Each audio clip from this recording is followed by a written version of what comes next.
पापायत नहीं दिन से बेटी रखल, आजू बेटी तेज दे बेला।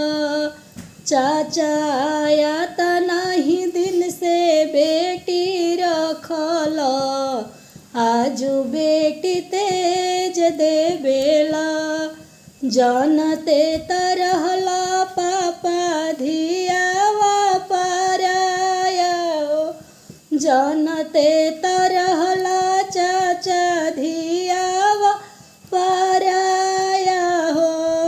काहे कैलया तना दुलरवा, आजू बेटी तेज दे बेला। पापा काहे कैलया तना दुलरवा, आजू बेटी तेज दे बेला। इहो दुलरवा पापा कवन भैया के करी तो, इहो दुलरवा चाचा कवन भैया के करी तो। हबे खिहन मेरा जतोहार, आजू बेटी तेज दे बेला।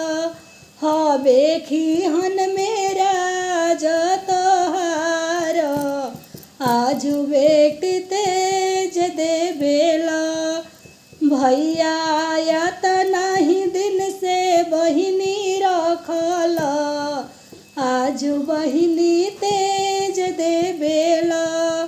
जानते तरहला भैया बहिनी पराया हो, जानते तरहला भैया बहिनी पराया हो।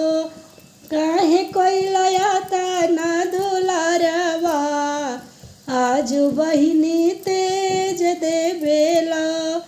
भैया काहे कैलया तना दुलरवा, आजू बहिनी तेज दे बेला।